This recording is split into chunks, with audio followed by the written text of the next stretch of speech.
Good morning students, this is Nandita Singh from Lokmanya Tilak School. I am going to explain you chapter 7 of English literature. The chapter name is Ghost Story.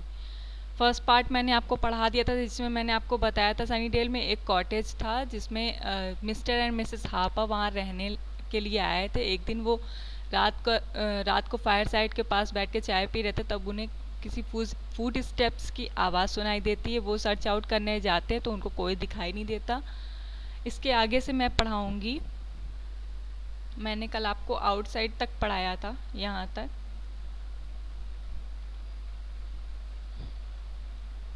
यहाँ तक मैंने आपको पढ़ाया था, इसके आगे से मैं कंटिन्यू करूँगी।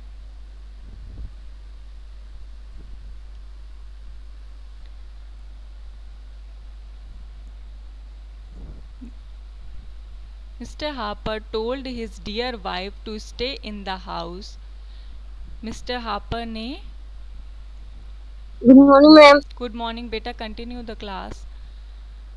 Mr. Harper told his dear wife to stay in the house. Mr. Harper ने अपनी वाइफ से कहा कि आप घर पर ही रुकिए।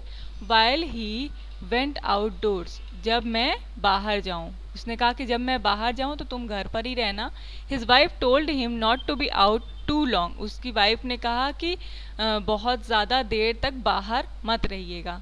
Because of bad weather, क्योंकि मौसम अच्छा नहीं है। When Mr. Harper went down the stone steps at the back of the cottage, there was a man standing there in a black cloak. Cloak means होता है आपका कोट, overcoat जिसे कहते हैं हम।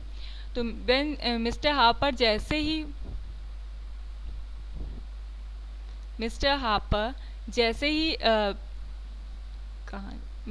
when Mr. Harper went down the stone step at the back of the cottage, जैसे ही mister hopper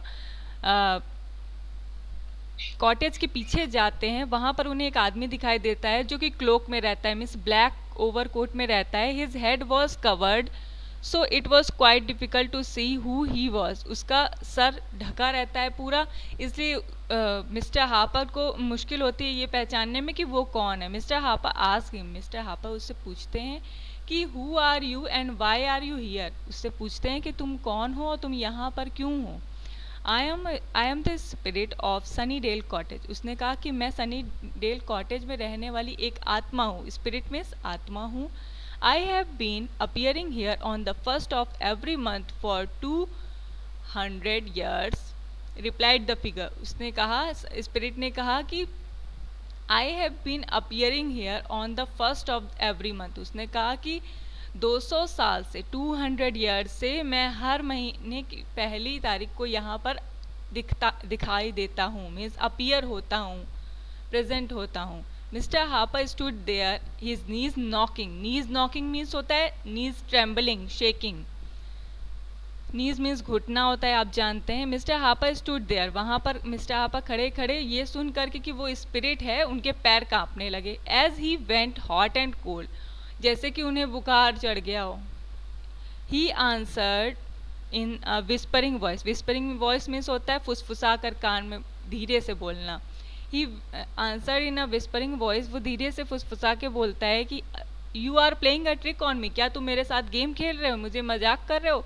you have got to be joking, तुम ज़रूर कोई मजाक कर रहे हो।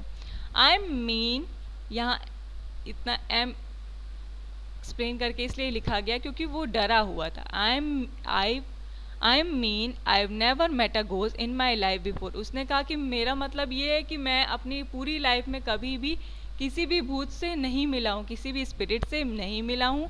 विल यू हैव नाउ चम, रिप्लाइड द घोस्टली फिगर। चम सोता है डियर फ्रेंड।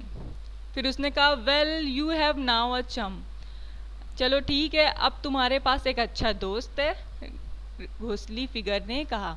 तो स्टूडेंट, आज मैंने पढ़ाया आपको कि मिस्टर हापर घोस्ट स्टोरी का सेकंड पार्ट, जिसमें मैंने आपको बताया कि मिस्टर हापर जैसे ही बाहर निकलते हैं तो कॉटेज के पीछे उन्हें एक स्पिरिट मिलती है जो कि ब्लैक क्लोक में रहती है, ब्लैक ओवर कोट में रहती है। और फिर वो उसको पहचान नहीं पाता। जब मिस्टर हापर उससे पूछते हैं कि तुम कौन हो, तो फिर वो बताता है कि मैं स्पिरिट हूँ जो 200 साल में हर महीने की स्टार्टिंग में यहाँ पर दिखाई देता हूँ। फिर मिस्टर हार्पर बहुत डर जाते हैं, उनकी नीज नॉकिंग होने लगती हैं। फिर वो धीरे से पूछते क्या तुम मजाक कर रहे हो? तो वो कहता है नहीं, मैं एक घोस्ट हूँ और तुम्हारा एक अच्छा दोस्त बन सकता हूँ। स्टूडेंट्स, आज की क्लास को यहीं स्टॉप करते हैं। इसके आगे मैं नेक्स्ट सेशन में बताऊँगी।